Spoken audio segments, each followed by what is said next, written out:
Okay, we're going to learn how to graph functions today. This is Unit 3 and graphing functions. So functions can be written by an equation. Remember, a function is a rule that tells you what to do. And we are going to use equations to tell us what to do here. So to graph them, you can create a table to plot the points. So our directions are to complete the function table, then graph your results. So our function or our rule is y is equal to 2x minus 3. Now, this table here tells me what I'm supposed to do. Everywhere I see an x, I'm supposed to plug in or substitute in -1. So I am going to have, here we go, let me try that again. Y is equal to 2 times -1 minus 3.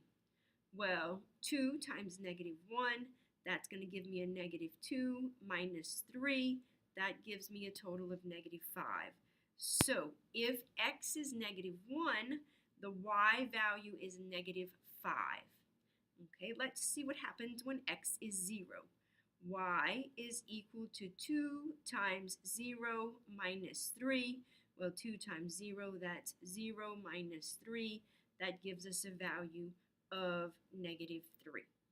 Next, we'll plug in 2 or substitute in 2. So 2 times 2 minus 3. 2 times 2 is 4. Minus 3 gives us a value of 1. Next, we're substituting in 1. 2 times 1 minus 3. Well, 2 times 1 is 2. Minus 3, that gives us a value of -1. And finally, our fifth value that we are plugging in or substituting in is a 4. So 2 times 4 minus 3, this gives us 2 times 4 is 8, minus 3 gives us a value of 5. Now, I can use these results in order to graph this function. Graph this rule, it's the same thing. You can say this equation, this rule, this function, it's all interchangeable, but we're going to use the correct terminology here and call it a function. So on the graph, I first have to plot the ordered pair, -1, -5. And I get that information from the first entry in my table. So -1, -5 is placed here. The next value that I'm going to plug in is, or the next point that I'm going to plot, I should say, is 0, -1. So 0, I'm sorry, not -1, 0, -3. So 0, -3 goes here. Next, I am going to plot the point 2, 1. So 2, 1 places my ordered pair or my dot here. Next, I have 1, -1. So here is 1, and I get a -1 here. And then finally, I have a 4, so which gives me a value of 5. So 4, 5. So now I have my points plotted. I must connect these points. Oops, that's not so great there. Let me try that again. Okay, so it looks like this, and I'm going to put arrows on the endpoints indicating that it extends indefinitely. And I have now completed the task that was put before me. I was able to complete the table of values for my ordered pairs, plotted the points, and then was able to graph the line. Okay, let's move on to example 2. This time we have y is equal to 1 minus 1/3 x. So let me see if I can expand this for us here. Okay, so now everywhere I see an x, I'm going to plug in -3. So I have y is equal to 1 minus 1/3 times, that's -3. So this is going to be y is equal to 1 minus, now -1/3 minus 3, you can plug that into your calculators if you need the help, but I know that 1/3 times 3 is going to give me a 1, and so that becomes a plus because I have a negative and a negative. So therefore, this y value is a 2. Next, I am going to substitute in 0. So 1 minus 1/3 times 0, that's 1 minus 0, that gives me a 1. Next, I am substituting in a 3. 1 minus 1/3 times 3. So that's 1 minus 1 gives me a 0. Here, I am substituting in a 6. 1 minus 1/3 times 6 is equal to 1 minus, and 1/3 times 6, that gives me a 2. Well, 1 minus 2 gives me a -1. And then finally, my last value from the table to substitute in is a 9. So 1 minus 1/3 times 9 is equal to 1 minus 3, which gives me a value of -2. So this table now represents my ordered pairs that I can graph. The first ordered pair is -3, 2. So here is -3, 2. That's approximately there. Next, I have the ordered pair 0, 1. That places it here. Next, I have 3, 0. That's located there. Now I'm on 6, -1. So 6, -1 places me here. And finally, I have 9, -2. All right, so I have these ordered pairs.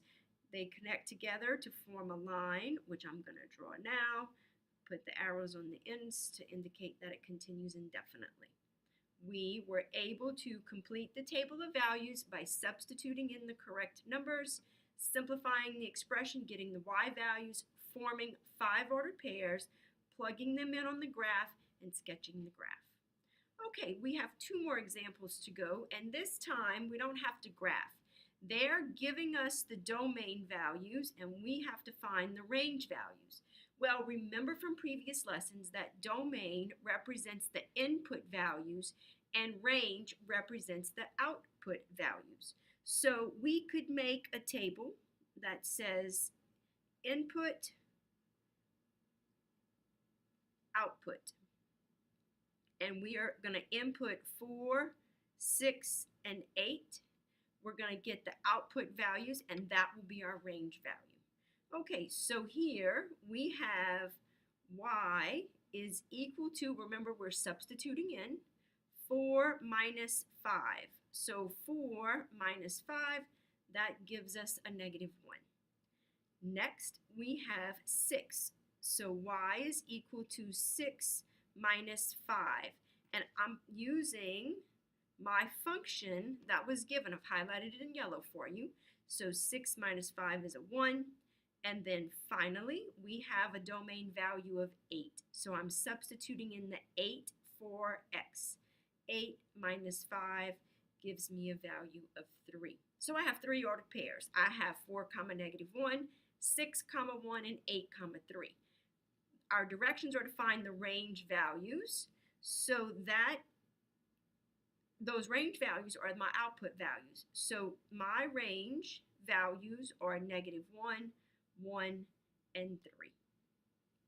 Okay, let's go ahead and repeat this process, and we're going to do the same thing on example 4. I'm going to highlight your equation for you. It's y is equal to 7 minus 1/2 x. I'm going to make my table. Let me go back to the correct marker. So this is going to be the input side, which is where I plug in the domain values. I plug it in or substitute it in. That's going to give me the output values. That's the range values that I'm looking for. So I am substituting in -4, 0, and 6. So here I will have y is equal to 7 minus 1/2 times -4. Now you can plug this in your calculator, okay, and you can simplify it. Well, 7 minus 1/2 times -4. So 1/2 times -4, that's going to give me a -2. Well, 5 minus a -2, so 5 minus a negative is actually a plus, so that's going to give me a value of 9. Next, I have y is equal to 7 minus 1/2 times 0. Well, anything times 0 is going to give me that 0, And so 7 minus 0 is 7. And finally, my third input value is a 6.